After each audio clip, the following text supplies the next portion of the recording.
Oh, last week. Oh, it's your boy Junyanii, everybody. Sorry, Yes. I came in one step after, you know what I'm saying? But it's your boy Junyanii. Thank you, cuz. You know what I'm saying? Thank you. I'm here. I've arrived. Yep. So last week we were talking, and a lot of it had to do with like race and stuff, and ethnicities, and like the black people and everything. And you're getting in depth about like the reparations, and you mentioned like indentured. What's that term? Indentured servants or something? Indentured servitude, indentured servants, whatever you want to call it. Yeah, exactly. Yeah, same. Yeah. Yes, yeah. So then I started, because like I always like to hear that side of things, but like then I started reflecting. I'm like, man, a lot of it, I don't like to play the victim shit. Mm-hmm. So like I think like a lot of it is like a victim mindset, and I don't think that's the best way to go about overcoming and like growth in our society, in our community. And I think because like there's nothing like, that's the past, and it happened, it's fucked up, and it's bullshit. And you mentioned how other ethnicities got their reparations, but reparations. I said reparations, yeah. That's different. Yeah. But reparations and stuff, you mentioned that. Yeah. But my counter would be, they did because there was a lot less of them, and it was obvious who the source was of the issue. Where it's a little bit more vague with us, because like it wasn't like white people, or was it the government, or Well, I mean, with black people, it's not. Our enemy is pretty direct and clear who it was for our ancestors. It was white folks. Like, it was the United States government. They put us in captivity, and there would be no United States economy. There'd be no United States without slavery. Period. So like you say that, because I'm kind of playing devil's advocate, but way I kind of agree with some of the stuff that I'm thinking too. But what was I? What you said? Let me run that back, because it just escaped me. Okay. What did you just say that I'm going to be able to... So basically what I'm saying is, our enemy, black people, I can't really vouch for Hispanics or Asians, because I don't belong to that community. I belong to the black community, right? So black people's enemy, historically, the people that have attacked us the most, deprived us of resources the most, rape, rob, pillaged us the most, have been white folks, have been white people, especially in America. That's how, because if you do history, white people tried to come here to America without slavery, without slaves at first, but they failed. They failed miserably. They started cannibalizing each other. They were eating each other. Then they had to be saved. They had to be saved by getting black folks to come do the work for them, to build the country, to help, to show them. There you go. To show them the building the country part. Because when you say building the country, it was like the black people were more agricultural with the cotton and stuff, not industrial, infrastructural.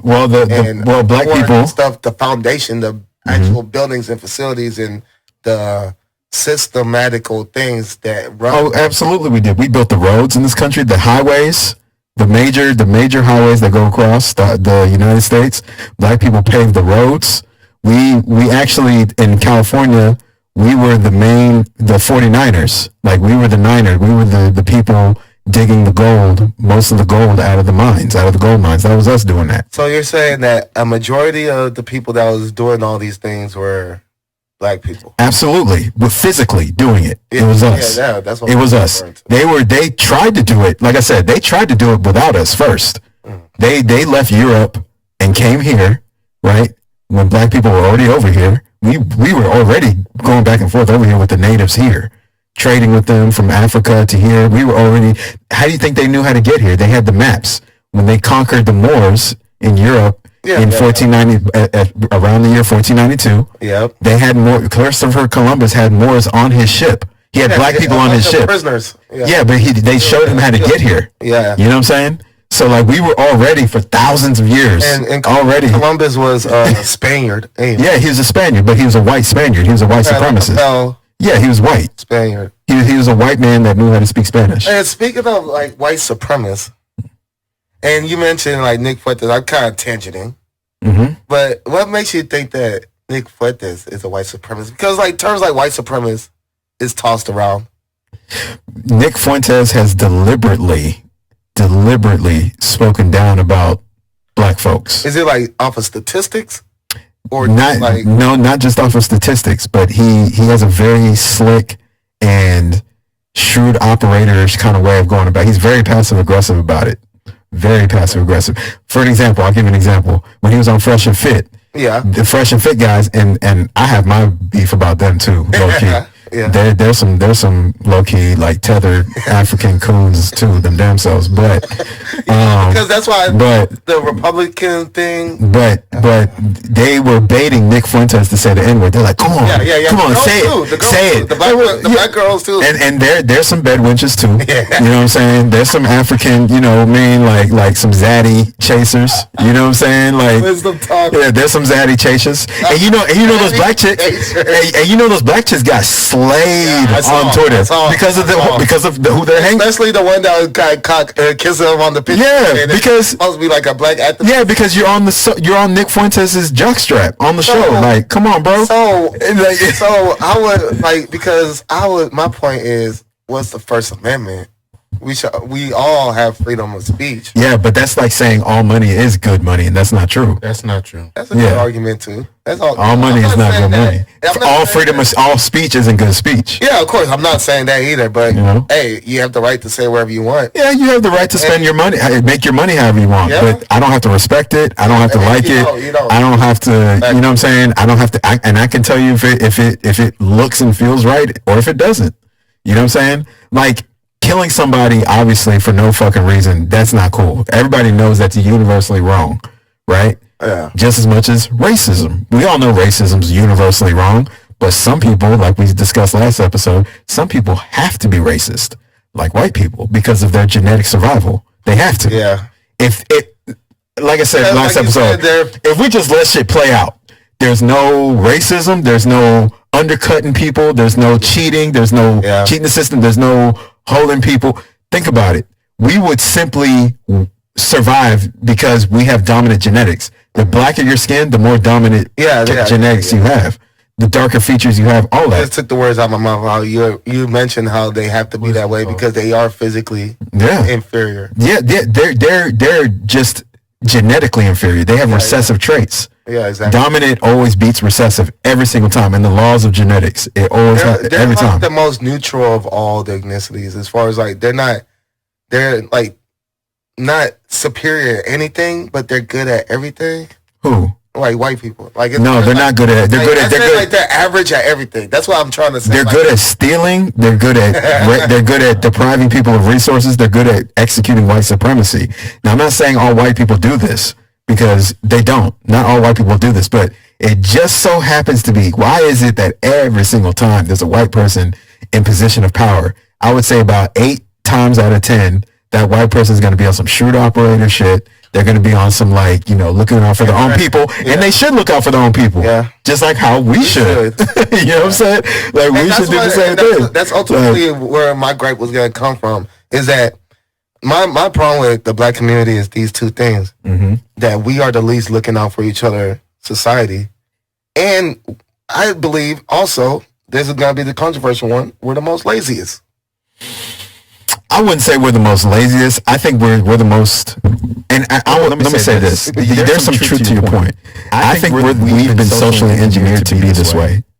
America created the nigga. They did. Because black people historically, think about history like world history, like human history. Yeah. We are the greatest people. Yeah. We've built everything on this planet, period. Like, we've invented damn near everything. I even go pre-Big Bang if you want to go with the evolutionary scientific side. Everything exploded to where it is geographically. It was all middle based in Africa. It was all where Africa is. Bro, it's the center of Earth. So Africa, like Africa is the mother continent. It has all the most resources there. Exactly. Black people had massive kingdoms, like prior to anything white people. White people were going through a dark age in Europe. They had they had the bubonic plague, the black plague. That's why they try to migrate and find new land. They not only that, they were again cannibalizing each other. They didn't know how to bathe. They didn't know how to eat right. They were losing their fucking teeth and everything. So like it took black people to migrate into Europe, the Moors. It took them to go across the Iberian Peninsula. It took them to go across there into Spain, conquer Spain, and teach them science, teach them math, teach them, okay, this is alcohol. All the alchemy, alcohol, like that's all African type of practices and like language and stuff. Like we knew that stuff. We taught ourselves that and we perfected it. And then we brought it to them to get them out of the dark ages. That's why you have a Renaissance festival. The Renaissance festival comes from Moorish. It comes from Moorish culture. Wisdom talk. The Renaissance festival, they want to say, oh, it spurs from Europe coming out of the dark ages. But how did y'all come out of the dark ages? Y'all would still be in that dark age if it had not been for Moors. Period. When I hear dark ages, I'm like, this is the dark. Yeah. Dark age. They had no lights. Dark. Bro, yeah, I know, right? No, it's dark because they're about to become extinct. That's why. Like because dark ages. They had really running this shit. They had castles that were made out of like Play-Doh and mud and like it was bullshit. While Africans Play-Doh. Yeah, black people in Africa had castles made out of gold and marble and like, you know what I'm saying? So another double advocate moment because I like to. Actually, I'm with you, but there's no one here to rebuke what you're saying. So I'll debate anybody. It doesn't matter. And knowing your wide range of knowledge towards this shit, I would love to see it. I need to get someone here. I'm telling you, on the other side to bring on the platform. You can do it. I know some people. I love it. I know some people. Persons too. Yeah. I can bring some people on. You know what I'm saying? Yeah. I can bring some people on. So my another rebuttal I was gonna make is that even though you're talking about like the infrastructures that they had to compared to ours, then why would you explain that like around the time that they were like slavery and everything and before the slavery, like the infrastructures in the New World were better than the infrastructures in Africa and different all the African in the majority of the African countries. Why, if they have all these resources, where they're like having more hut-based homes and everything, where there was actually wood and brick-based stuff, and I don't even know if it was brick, but they had better infrastructure and better living arrangement in the New World than they had in Africa, even though it lasted longer, and it's always been. Well, I think that's just a propagated media talking point, because I think that was just something that was because the 13-year-old me would believe you. Yeah. You know what I'm saying? Because learning social studies and going through this, curriculum. You see what I'm saying? That they tell us. Yeah. So that's a bunch of bullshit. I don't. That's not true. That's not true, because Africa had.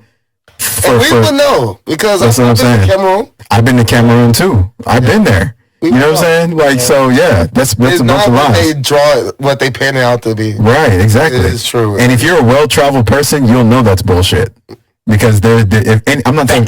Yeah, I'm talking about anybody out there. If you travel, there's a sense of concreteness that opens up in your mind to see, like, okay, that's a bunch of nonsense. That's not true. That's what they want you to believe. He's spitting. He's spitting. I can't even rebuttal with that. So, hey. But yeah, and I also want to say this back to your other point. I want to say, you mentioned black people being the victims, right? The victim mindset.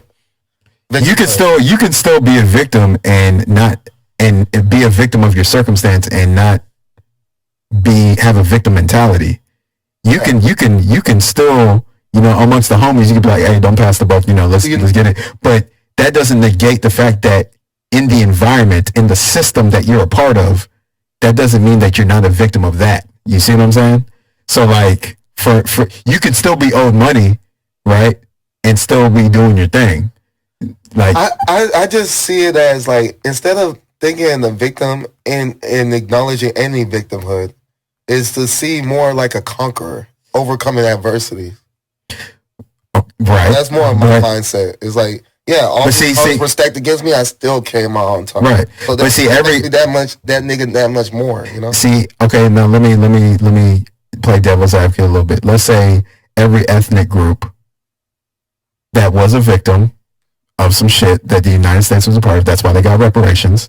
Let's say that they're not playing victim no more. They're like, okay, we got it, but see, you're not playing victim no more because you've already had some shit to repair what happened to you. We haven't had that glory moment yet. We haven't had it. Black people in America have not had that shit yet. We haven't. And that's what I was gonna. And we don't play the victim. I can give you plenty of examples. Example number A. Exhibit A. Yeah. Tulsa, Oklahoma. Oh. The Black Wall Street. Come on, bro. Like, we didn't ask for no handouts. We weren't playing the victim with that. Like, and we built that shit up on our own with no help. We built that shit. That Black Wall Street was so powerful that we had international countries trying to do business with Black Wall Street. So that's how much of how crucial it was. That's why they had to bomb it. So you're just acknowledging the historical facts. Yeah, that's more of. Hey, this is history. Don't forget. Yeah, this is never forget. We don't have to be. Yeah. They make us not forget the Holocaust, right? So let's not forget our history. Let's not forget. Hey, I started finding new terms about. There's certain things like JQ. There's a term. You know what JQ means? Like, no, wasn't. JQ is an abbreviation for Jewish questions. Oh, so wow. You have to abbreviate these things, and then like we bring up Holocaust, and even Nick Fuentes. He's an extremist though, because he's like a Hitler. That's right there, man. He says Hitler isn't that bad. I'm like, oh, shit. Whoa, no. Yeah, that's extreme though. But like, that's why it's like I don't like him, but I kind of do respect him to degrees. It's only, and I don't agree with his mindset. It's just like certain things that I can understand his perspective, and it's like. It comes back to stuff with the Holocaust when you talk about the Holocaust and how they were the most reparations of all. Yeah, they got that definitely. They definitely got that payback. I didn't know that there was a time when Jewish people were banned from like 100 different countries or some shit, or 90 or something. Well, because at one point Jewish people weren't considered white. Yeah, just like Irish people. Irish people weren't considered white. I don't consider them as white. They are white. They're white by complexion, but they're white genetically. So I mean, they're just like that's like you saying I don't consider a Hispanic person white when you clearly see they have blonde hair, blonde eyes, and they speak Spanish. I don't. So the only reason why you don't consider them white is because they speak Spanish? No. I don't, because they're from that country.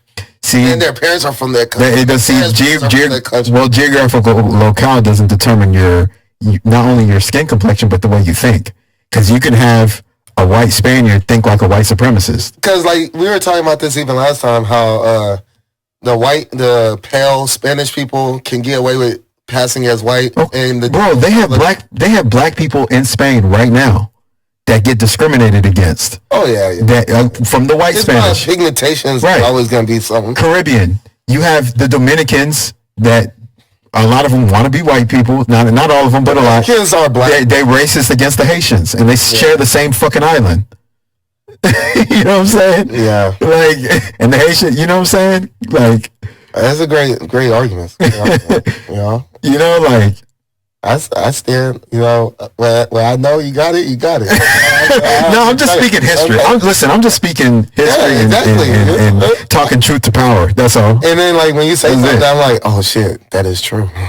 Like, I'm just saying, I know a good bit of history, too. And it's some things that, it's not one of my stronger topics, but subjects, but I know enough where sometimes you remind me of shit that I forgot. Yeah, it's something that triggers it resonates with your soul. It's something that triggers you. It's like your subconscious is going through like a veneration. Like, okay, this resonates. Yeah, you know exactly. Yeah. Oh shit, he is right. Oh shit, he is right again. Spot on. You're on one. So So let me see. I had a couple things. Oh yeah, I want to say this about the Fresh and Fit podcast too. Yeah. Go ahead. I want to say this. Talk about that. The only thing I like about that podcast is when they start talking about relationships, the man and woman interaction. That's why I watch it. That's all the other extra shit. They're on some real cool shit. They're on some real tethered African East. Uncle Tom. They're East. What are they from? Ethiopia or some shit? No, Sudan. Like Sudan and Barbados. Yeah, see, they're on some bullshit. Yeah. Like they're the same ones that will call black people akatas and all that. I'm sure they do amongst their own people. Amongst their own, you know what I'm saying? Yeah, because Myron, he does speak Arabic and he has his own, like they have a term in Arabic. They do. The same way. They do. Arabic people have a term for that. I don't know what it is, but I know they have one. And if he was West African with that same mindset, that would be a kata. That would be a kata, right. Yeah, so I'll give you that. And that's what drew me to the show in the first place. I've been watching it for like over a year now. Right. Was Kevin Samuels. And like shout out to Kevin Samuels, man. He's R.I.P., man. Godfather. Yeah. So I didn't start picking up on Kevin Samuels until like a few months before he passed. Right. And whenever then after he passed, then I started like typing in Kevin Samuels stuff out, like just the nostalgic of in memories. And then Fresh and Fits, because he would pop up and call in. Link. Yeah, right. And Link, and then I was like, "What the fuck is this show?" And then I was like, "A dating podcast? What the fuck? Never heard of it." And I just started watching it. So like whenever, and that's what helped me get to the point where I wanted to do this because I have my own dating. Right. Oh yeah, for sure. And then your perspective is.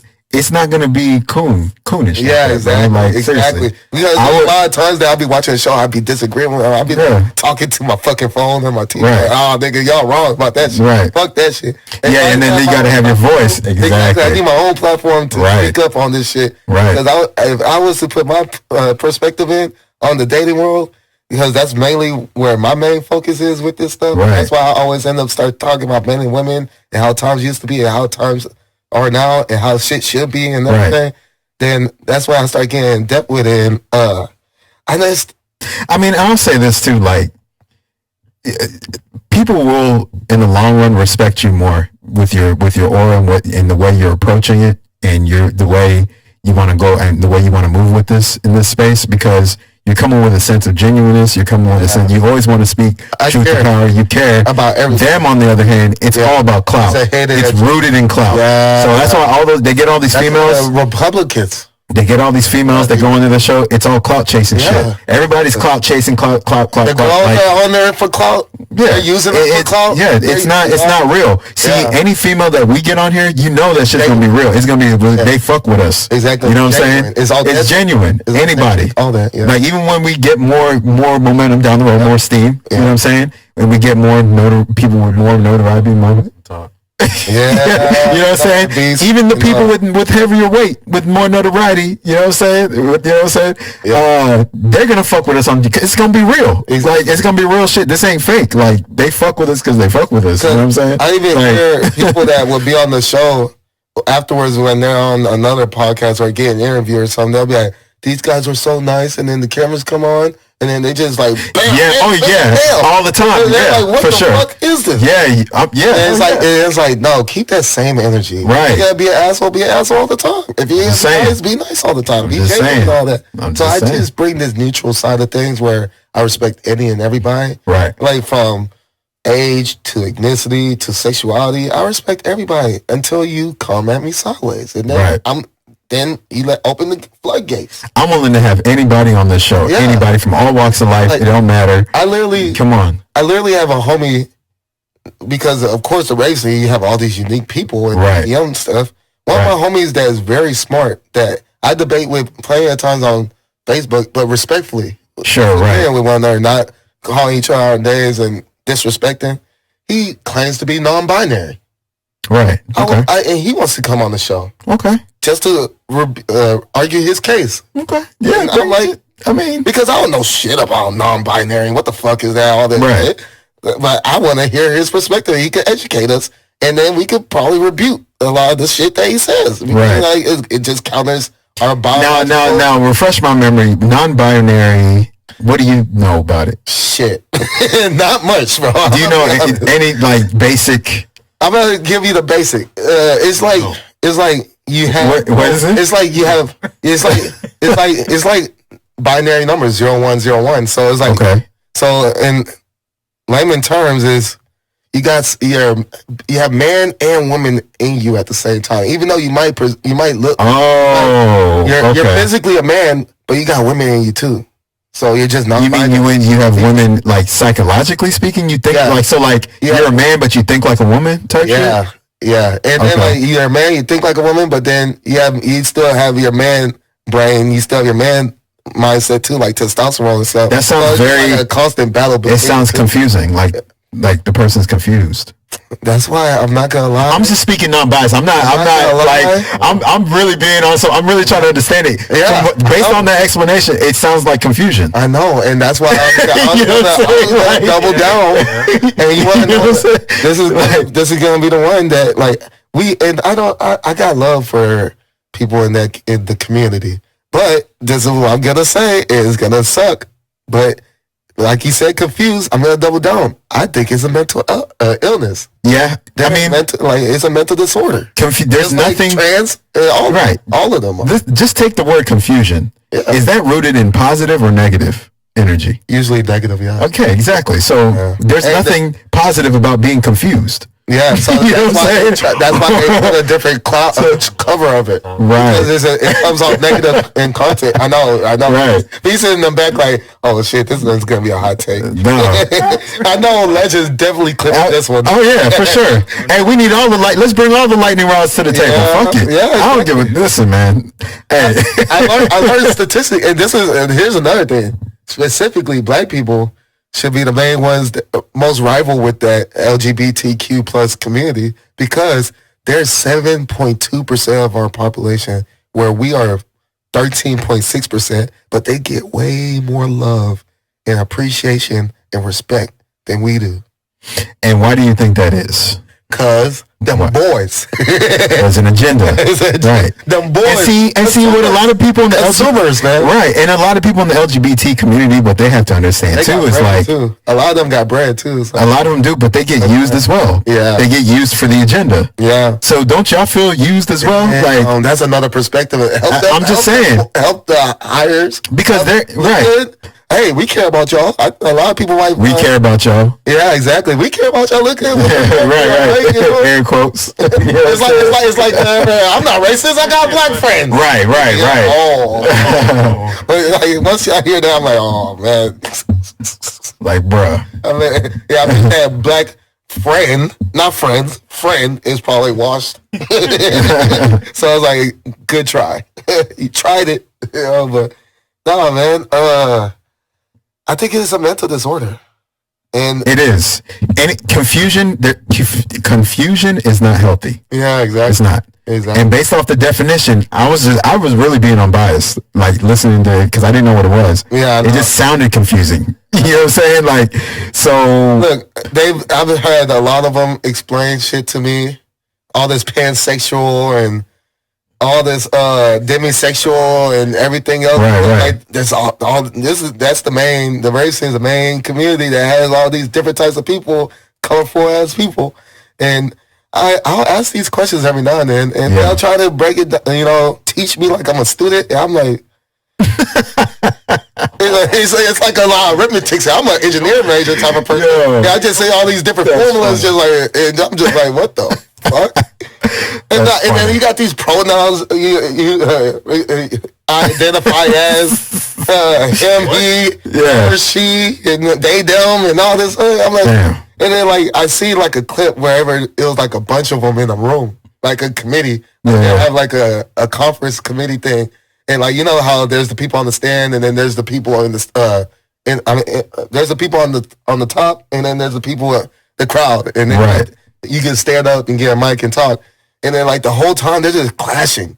Because they're like, hey, you didn't identify me right, and all this other stuff. Excuse me, sir. Like, no, that's not me. I am not a sir. I am identified as a he, him.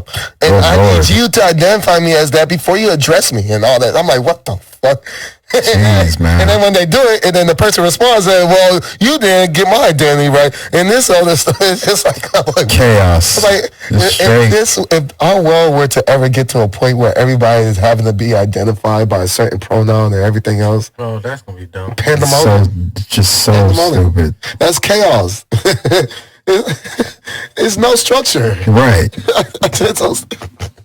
And usually when there's no structure, that ends up being the fall of a great nation. Ask Rome, ancient Rome. Yeah. Have you ever heard of a streamer named Destiny? Who? Destiny. A streamer named Destiny? Yeah, a guy too. So, no. So this guy goes by Destiny, and he has blue hair. He's bisexual. He's in an open marriage. Is he the same? Is he the same dude that signed that like big ass contract? No, that's XQC. Okay. Yeah, but those streamers like Kick and all that stuff, like Aiden Ross and Kai Kidder. Yeah. This one though, he's been on Fresh and Fit a couple times. He's a progressive liberal type of guy, and he's like, this is the times, we might as well just adjust to the times. And he's one of those believe all women type of guys. And he's always like tried to defend women. And he's bisexual, like 5'8" little dude. And it's not even about just height, but like he don't work out. Right. He can't barely do 20. He has beta. He gives off beta vibes. Beta. Yeah. Beta man. Beta fucking vibes. Yeah. For sure. He's a debate. He's like a master contrarian. He goes on platforms and debates with people and shit. And I just bring him up because like. I'd love to debate people like that, bro. I love it. I would love to see it. Oh my god! And I debate people like that here and there, mostly on. They're easy to debunk too. You just gotta You just use science, and then use their logic. Yeah, you can use their logic against them because they contradict themselves a lot. Yeah. And like, if you like consistency in your arguments, then you're lost already. Like with him, if he's like, just adjust to the times, it is what it is. Yeah. And I'm like, okay, well, how about this? Everybody's robbing banks. Everybody's running up in people's homes. Just adjust to it. It's the times, right? Let's all do it. It's inevitable. Hey, it's right. I mean, let's do it. 2023. Yeah, it's 2023 or 5 or 30, right? Let's just everybody go get a gun and start shooting people's kneecaps. Why not? And that's why I noticed with a lot of them progressive type of people, they always start off with, well, it's 2023 or whatever year it is. You're right. Right. It's this year. Right. And so what? So what? Change our whole psyche because of the year it is. Right. Make it make sense. Right. I lead with logic, man. It don't make sense that I'm just not. Exactly. I ain't with it. Right? I'm like, you got it. I respect you over there.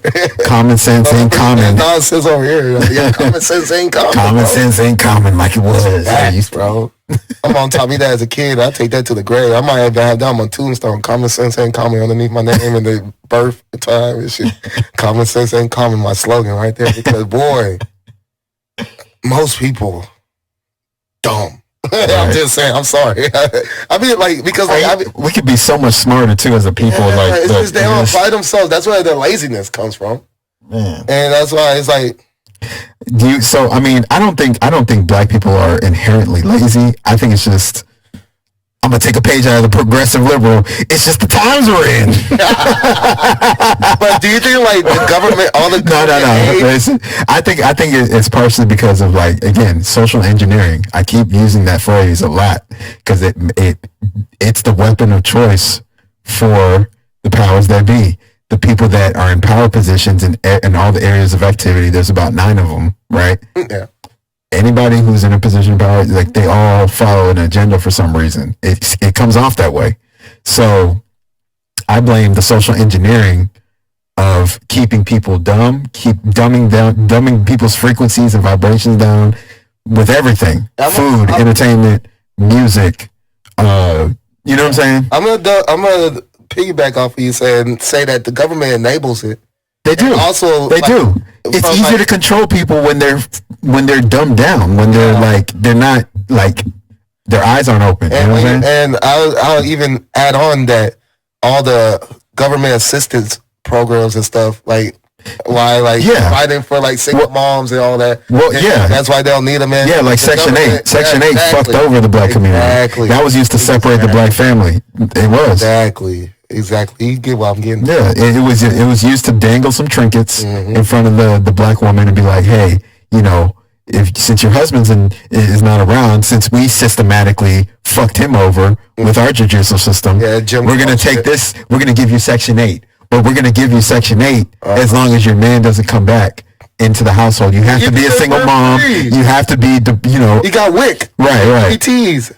You have to be basically in this fucked up, like bullshit position, project ass environment, and we'll give you help. But if your man comes back and now y'all are a couple and y'all file taxes together, then we gotta take that back. Exactly. You see? Exactly. You see? It's like they're punishing good behavior. Right. Damn. Punishing good. Yeah. I'm gonna pull a page at you, but wisdom talk. Punishing good behavior. Punishing black people trying to do right, and there it is. You know what I'm saying? Yeah. Because the profile is real. I deal with it every day subliminally at BMW and Katie. Yeah. They're not openly racist, but I just feel the racism at times. Bro, you can smell racism from a mile. Like, as a black person, I can smell the energy, the stench when someone walks in. Man, I work for Blue Cross. Racist. I'm gonna just say right now, Maria, you're racist as fuck. I know. Look, because I'm a supervisor in my department. I just want to get this little point. Yeah. And she does not talk to me. And when she could barely crack a smile to me, and she only talks to me. You already know what time it is. And then if things aren't going well at work, it's not even my fault or our fault, our department's fault. Right. She's feeling that type of way, and I just try to throw a smile at her. She would frown and just like give me this mug. And like, she's full of shit. Yeah. She's full of shit. Exactly. Yeah, she's very highly prejudiced against you. Yeah. I don't think she can be. If she can cost you, can she cost you your job if she wanted to? She would have to go to my manager and try to sabotage. Okay, now if she sabotaged you, that's considered racist, because racism is just prejudice mixed with power, right? Mm-hmm. If she has the power to affect your life, exactly, based on her prejudice, that's racism. Mm-hmm. You know what I'm saying? But she's a prejudiced ass motherfucker. Yeah, you know what I'm saying? Like, if I wasn't as good of a worker as I was, she would probably find the reason to tell my manager to fire me. But she doesn't have no ammunition on me that it would only make her look bad too far to try to sabotage me. That's whack. That's whack. The body language and the energy and the aura that she gives off is just like, I don't like this motherfucker, but I tolerate this motherfucker. Yeah, see? Fuck those kind of workers, man. I know. And it's my GM. Bullshit. Bullshit. Yeah. That's crazy. I know. I work for Blue Cross Blue Shield, and I can sense racism through people's voice. I don't even have to see them. I just hear you talk and the energy. I'm like, oh yeah, you're one of them. Yeah, and then those, you know what I'm saying? Yeah, then those customers, where like they realize, like if they realize they're on the phone with a black person or a customer in person, see you as a black male and stuff. Yeah. They just try to move differently and talk differently because you're black and stuff. And I'm like, that shit's whack too. That yo. Hey man, I'm cool. I'm down with the brothers. Yeah. Slap one time. My hand. Yeah. That's like some 90s movie and shit.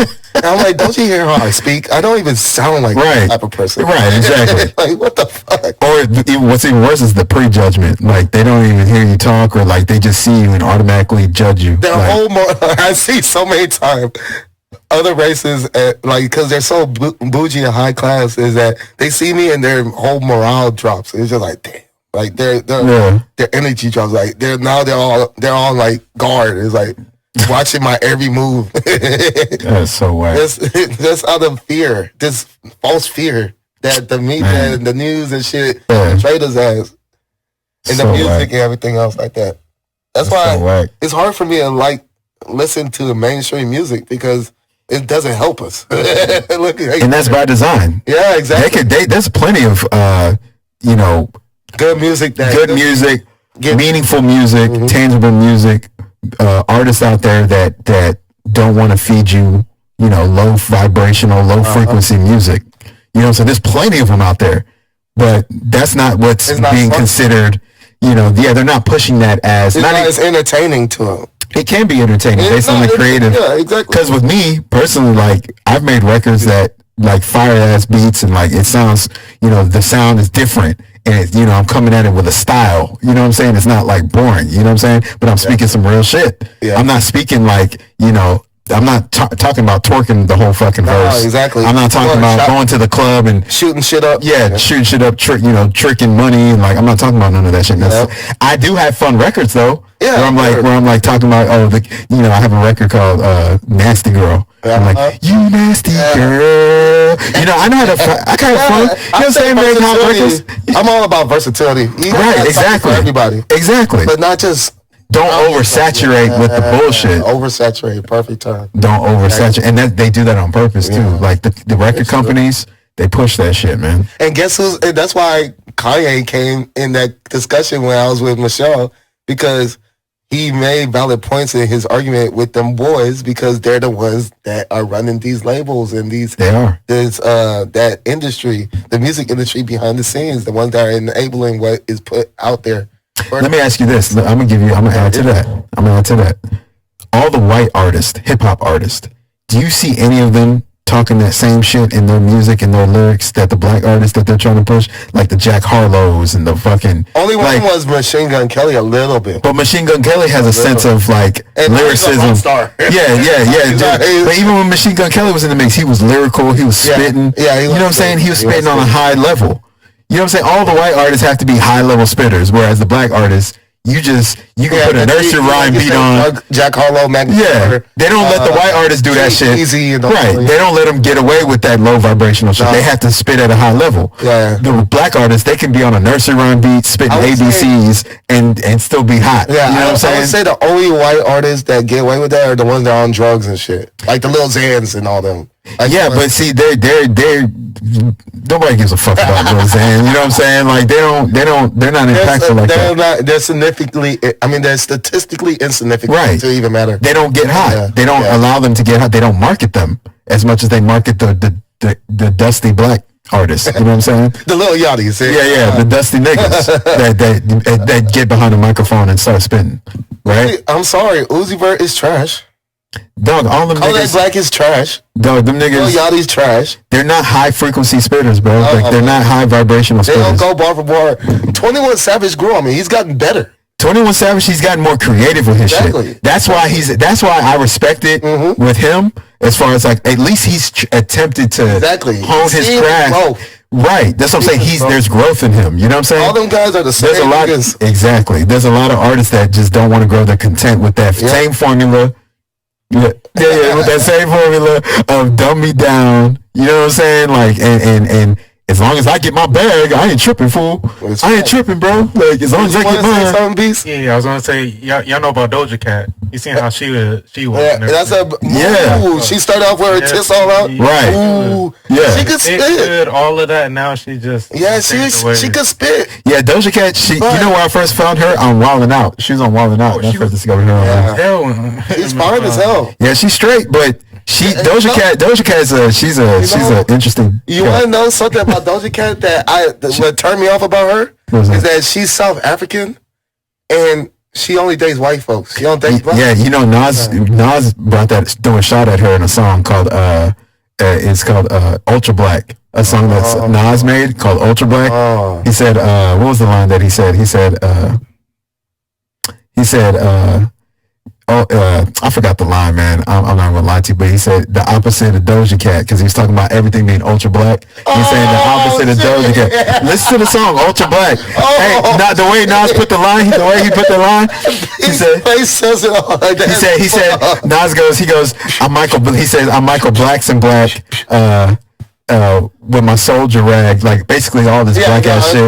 The way Nas puts his words together. And then he said only Nas could do it like that. And then he's like, I'm Michael Blackson Black with my soldier rag, the opposite of Doja Cat. He said something like that. The opposite of Doja Cat. Like it's like the niggas reading the poem while he's rapping. On the fucking tracks, man. That's what I'm saying. Like that. That's what I'm saying. Like that's why Ether was so nasty, dog. Like, Ether, classic. It's forever. I think it's the greatest diss track of all time. Timeless, yeah. That's that and No Vaseline. Yeah, No Vaseline and that one are the two best diss tracks. Destroy all of them. Every year he went down the line and because I'm good time on each one. Yeah. Just one line from. So I was like, those are ingenious as diss tracks. You know who else has a dope ass diss track? Roxanne Shante. You know who that is? Yeah. She has the she's a female hip hop artist, but she has the radio station on Sirius XM on Rock the Bells. Yeah. Roxanne Shante, a song called Big Mama. She's dissing like all the female rap artists back in. It was like early '90s. I think. track. I think I know about that one. Yeah. Early '90s track. It's called Big Mama. And then the most recent one I would say is Kill Shot, Eminem to MGK. That was pretty good. That wasn't recent, but yeah. It wasn't. Yeah. Recent, but good one, like best one. You know what I'm gonna say? This is controversial right here. I think MGK got him on that. I'm gonna be real. Yeah, I think MGK got him, bro. You're the only one with that. I think MGK got him, bro. Because MGK destroyed him. No, I think destroyed him. No, I don't know if he destroyed him, bro. He destroyed him so bad that he went to rock. He changed his genre on this, bro, because he got scared. He got scared. No, because he got scared because he knew that everybody was gonna be against him. him. Bro, he was already getting blackballed by Eminem prior to that. Because of that tweet that he did about his Eminem. See, and that's what I'm saying. See, and that's where I'm like, Eminem was tripping on that, bro. Because over a tweet, dog. Come on. But it's his daughter. It's his daughter. I mean, and let her. I mean, yeah, you're gonna stick up for your daughter naturally because you're the dad. But your daughter's over 18, right? She's grown. She can stick up for her damn self. Yeah. Like I'm just saying, like you MGK's younger than you, Eminem. First of all, that's a younger cat, and then second of all, your daughter. That's like around your daughter's age type shit. Like, bro. And on top of that, it's like, it's dude. kind of like when Jimmy Butler said tweet about Gabriel Union and D Wade checked him. Right. I mean, because that's D Wade's woman. You know what I'm saying? But that's your daughter. Yeah. Hey. Ooh. But I mean, it is his daughter, and like I said, naturally, as the dad, you're gonna want to stick up for the. You know what I'm saying? Your daughter. Yeah. Like, right. D Wade needs to stick up. But like, I see your side, and it's hard. That's why it's like I don't blame him for responding, but I can see why he didn't have to respond as well because she's a grown ass woman.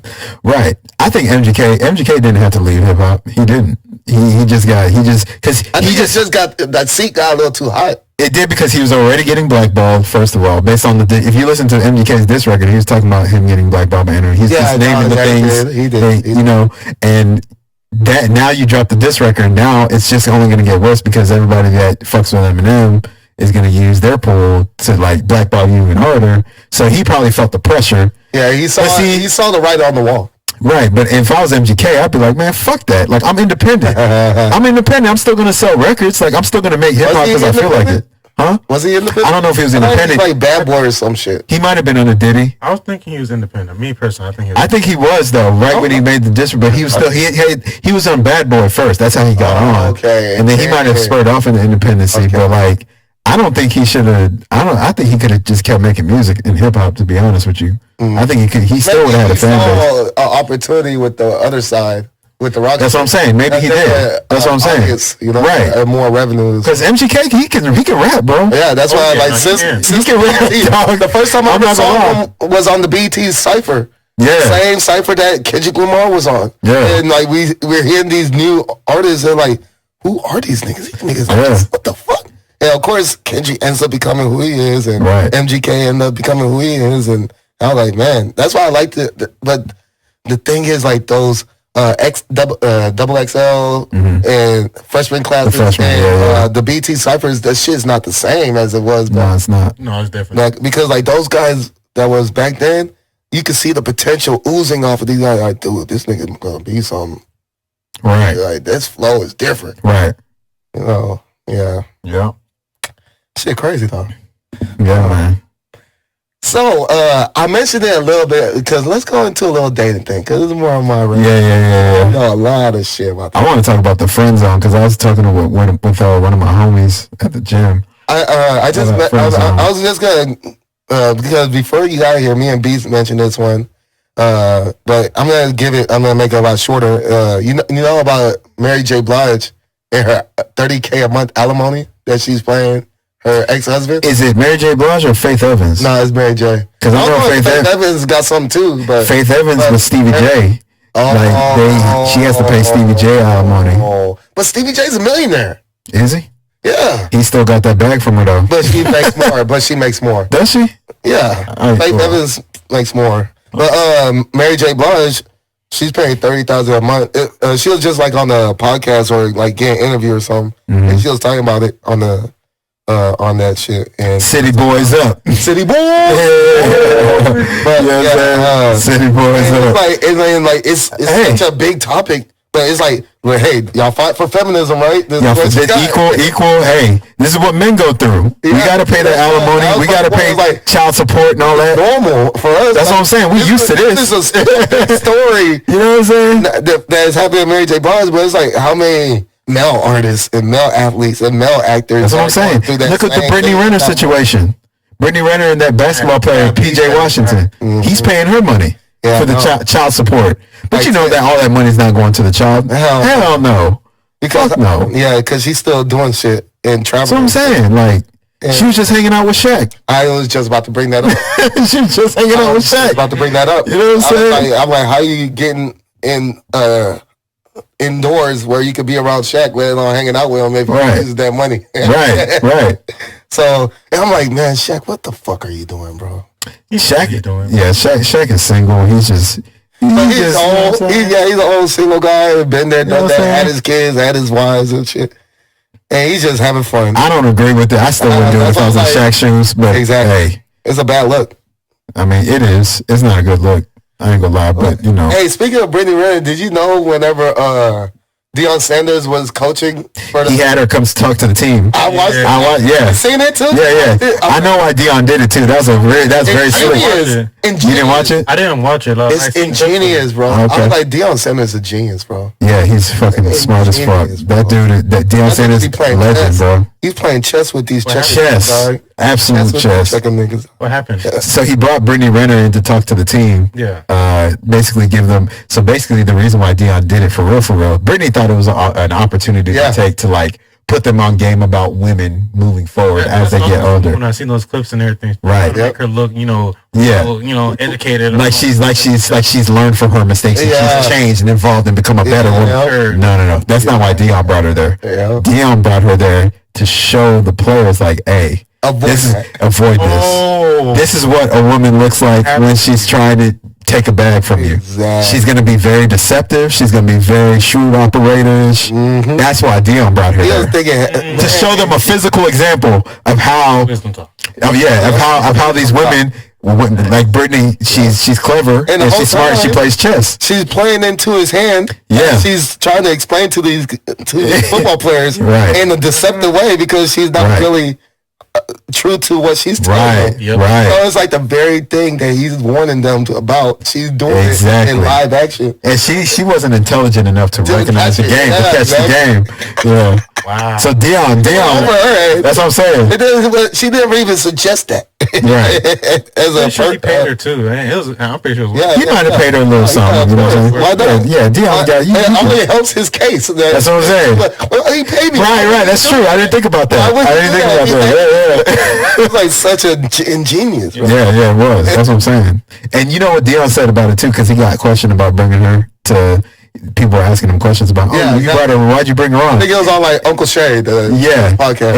And Shannon was, and Deion was like, I wish somebody would have brought someone like her to me when I was a young player. I would have saved thousands of dollars. That's what he said. Yeah, exactly.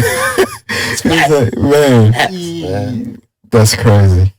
Man, dog. Let me see. I want to ask you this. What do you think about the friend zone? All right. What is your take? What is your opinion on the friend zone? This is perfect because I was just talking to Michelle. We were texting earlier this week because I was like, because she has a lot of guy friends. And I'm like, these guy friends really give you an opportunity or either playing the long game or if you give them an opportunity, would smash. Yeah. So come on. So like these friends, the friend zone is not really a friend zone. It's just like a waiting, like standby. It's the waiting room. It's the waiting room. But you might never get called up. Yeah. So it's like that's how I see standby. That's perfect. That friend zone thing is. It's like she established that she don't like you like that, but you still giving hope. He's still playing the game. So what does that say about the dude that continues to stay there? Simp, beta. I think so. Beta. Because you know what? I was in the friend zone. I think all alpha males at one point were in the friend zone in their life. We all been there. You know what I'm saying? We all been there. I've been friend zoned plenty of times. And you had to get slapped with reality. Like, damn. Absolutely. I wasted a lot of time invested in that. Wasted fucking time. Yeah, you can't get that time back too. That's fucked up, man. Yeah, man. So I was telling her about it because and then I made another point that because I even got more in depth about race. They're like, and most of your guy friends are black guys. Go figure why y'all like black guys. Wait. Rewind.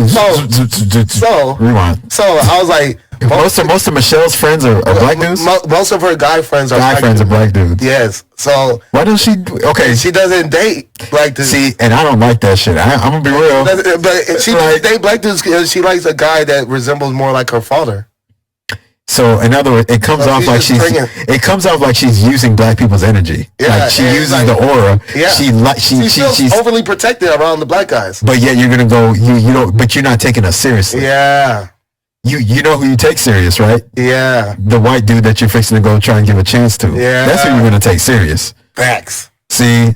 And really, when she was here, I wanted to really dig into that. I kind of you know what I'm saying? On the text message this past week, I kind of got into that. Yeah. Because I was like, wait a minute. So wait, most of your homeboys that are in the friend zone or that are your homeboys, guy friends are black, but the ones that you're willing to get into a relationship with, which is a step above friendship, which is more serious, which is more meaningful, you go to the white guys. Yeah. But ironically, the white guys have been the ones doing you the most dirty. They've been doing you the worst. Least respectful. Yeah. So what's up with that? Why do you do that? Like, what's the dynamic there? And then she started, I guess she started guilt tripping and started I would consider it. I just haven't met the right one and all this other stuff. You've been on this planet for fucking 34 years and you haven't, you're lying. I'm still open to it. No, you're not open to it, because if you're open to it, you have plenty of options to choose from. Damn. I'm just saying. Damn, hey, Michelle. I'm just saying. See this one. Hey, and it's not even about Michelle. There's plenty of women like Michelle that operate like this. I not using her, but I can't say it like that, but use her as an example of a bigger spectrum of girls like that. See, I don't like women like that. I don't like. I'm not saying specifically Michelle. I'm just saying any women that want to use that black energy. They want to. It's like you come off like a user. We're the minstrel show. We're the tap dancers. We're the minstrel show. We're the the shiny hands. You know what I'm saying? Yeah, we're there to entertain you and make you laugh. But when you want to actually build an empire, you're gonna go to the white dude or the white person, right? That's bullshit. I don't like that. And you don't have to do black and white. It could be Hispanic and Asian. You have a bunch of Hispanic guy friends, but then when as an Asian woman, but if you want to take something serious, you go to the Asian man, right? You see? I don't like that. Exactly. Those women can move around. And that's why I feel. That's how I feel. Don't be friends with me. Like you just said, with all races. It's not even just like a black and white thing. It's all races. Whenever and another thing, jamming the music. Like if you you love the culture, you try to have you even have a black swagger to you, like an American hip hop type of swagger. You jam the music, but then you wouldn't date the type of person, right? And that's I even hold that for the men that don't date black women, right? And they're not black, and they'll be trying. They're acting so much like us, but they wouldn't date one of us, and that's I get accused of that. It's hypocritical. I get accused of that a lot, but here's the thing: I will absolutely date a black woman. I date all women. Oh yeah, me too. I'm equal opportunist. Oh, me too. Yeah, absolutely. I've been with a lot. All women. Listen, I smashed all women. Yeah, me too. All different types, except for I haven't had an East Indian. East Indian is the only one. Middle Eastern. I've had Middle Eastern. I haven't had Middle Eastern. That's the only one. Yeah. But I've had Asian. I've had Asian too. Hispanic, white. Yeah, black. Of course, black. Yep. Even African. I've had African. No, I haven't had African. I've had African. I haven't had African. I've had only black like two though. Okay. Yeah. The black I had was Caribbean. I've had multiple black. Black is the most I've had actually because my earliest days were black, like grade school and shit. Right. So I didn't have my first out of race experience until after high school. Mm-hmm. Besides, the most I've had is Hispanic. Hispanics a close second to black for me. They caught up in the race as in like in my adulthood. Most of my girlfriends have been Spanish, or girls I smash and shit have been Spanish. That's why I know, like, I'm sure that my kids gonna probably be half Spanish, like half Colombian or some shit, half Cameroonian, Colombian. So I'm already prepared for that interracial baby. Nah, but I don't like it when women do that. Like, you use black people's energy and then take that same energy and take it to the white person that's gonna do you dirty. Low key, roof mama. And that's why I kind of pressed her about it. That's the unseen episode that we will have. We're bringing it back. Exactly. But I know I'm over here. But that's why I was like spilling a little. Yeah, you're spilling a little bit. Yeah. But no, that's why I was asking her about it. I was like, so how are you? What's your perspective now? Are you open? Like, because and they give the same politically correct answers though. Right. But what were you guys saying? I think with Roof Mama, I think there's more of a genuineness with her openness because smash. Yeah. I'm not gonna lie. I think so too. But I think there's more genuineness with her simply because I know it died. I know. Oh shit. Yeah. But she's Hispanic, number one. You know what I'm saying? And she has a more sense of a better sense of decorum when it comes to that's true. Because she's only half white, is Italian. Yeah, then she right, and she's more willing to dive into the intellectualism of the black man and woman, just the black community. Yeah. She's not afraid to go there. You know what I'm saying? She's not afraid to talk about it. Open to it. That's what I'm saying. I feel like based on the way she moves and talks and the subject matter she's willing to talk about, I think she is more curious, not just curious, but interested and open towards like being a part of a black man's life. You know what I'm saying? Facts. I think so. More than Michelle. Michelle, she. Hey, that's my homegirl. That's my you can be. She's the homie. Like, she can be cool with her, but that doesn't mean she's devoid of flaws. Like, she definitely has a flaw as far as usage. She comes off like a user. I'm gonna be real. Like, but like, here's the thing. I'm starting to think I might have a little misogynistic in me, but women extract resources. That's what they're mainly, their specialty is in. And so she's just extracting resources. What kind of resource? Black energy? Black energy. Black energy. Yeah, exactly. Man, it's an opportunist, I can't. And women go off of opportunity. That's why my thing is more of a female thing to do. See, my thing is though, is like all these white men have been doing you dirty. I know. You keep trying it over and over. Why don't you try? And I brought that up to her. Yeah, it's like, why don't you try something different? You have all these black men. I didn't know most of her friends are black. I didn't know that. Yeah. But you're around black people all the time. You consider them home. Why don't you try something different with them? Why don't you try dating one of them? Try something different. They've been doing you. These white men have been doing you dirty the whole time. It's not working over here, clearly. Mm-hmm. So try another route. You know what I'm saying? Why don't women do that? Why don't they ever think like that? That's how it started for me. Right. Like, whenever the black girls weren't respecting me the way I wanted my respect, right. I started dabbling outside my race. Right. And they started feeling the type of way when they see me with other girls. I'm like, if you show me appreciation when I was going after you, I wouldn't be after this. So it's that simple. Yeah. And how does that not be reciprocated from the other side, from the woman's perspective? Right. And you still it's like insanity and stubbornness, just hitting your head on that same wall over and over and over. It's insanity. So Michelle might be insane, low key. Yeah. You're doing the same thing over and over again, aka going after these white men over and over again, and you're getting the same expecting different results every time, but you're getting the same results. That's insanity. Yeah. So you're insane over white men. Over white men. Like you're insane right now. Like you're tripping. Like. Yeah, this shit is crazy. And maybe that's why she is single right now at 34 years old, because she hasn't tried something different. Mm-hmm. Oh, yeah, that definitely plays a major role. Yeah. That definitely plays a major role. And so I always, now that we're getting into this dating thing, my whole spectrum and my whole gripe and what drove me to this point of where I just want to talk about this so much is that I believe men have lost their willing to strive to be better because women are on such a pedestal. And it's like, that's where the imbalance is coming from. Men should become better And also, it's a lot of times the men's fault because they're the ones simping and subscribing to their OnlyFans and stuff, and putting these average girls on. And these average girls are having inflated egos where like a 6 thinks she's an 8, and then this guy that's a 6 thinks is looking at himself like a 4. And I'm like, knock her down a couple notches. This boy needs to come up and meet. But see, some men in that middle ground. Some men are scared to work. To improve themselves, to work hard, to increase their value. Because it's really about high and low value. Yeah, right? Exactly. Yep.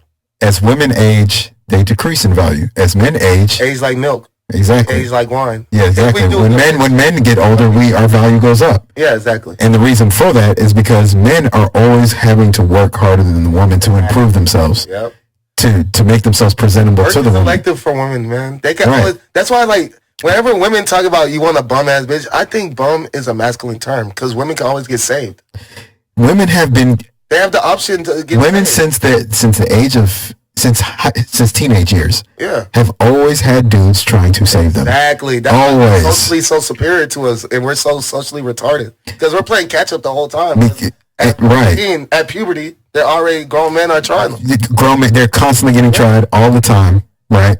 And that creates a sense of entitlement for the woman. It creates a sense of deception, meaning they're deceived about their actual value, right? Because they lead with that manipulation. Because a lot of the times these women that get chased all the time since teenage years, they're getting that confused. They're getting that chasing energy confused with high value dudes. Yeah, it's not high value. It's simp.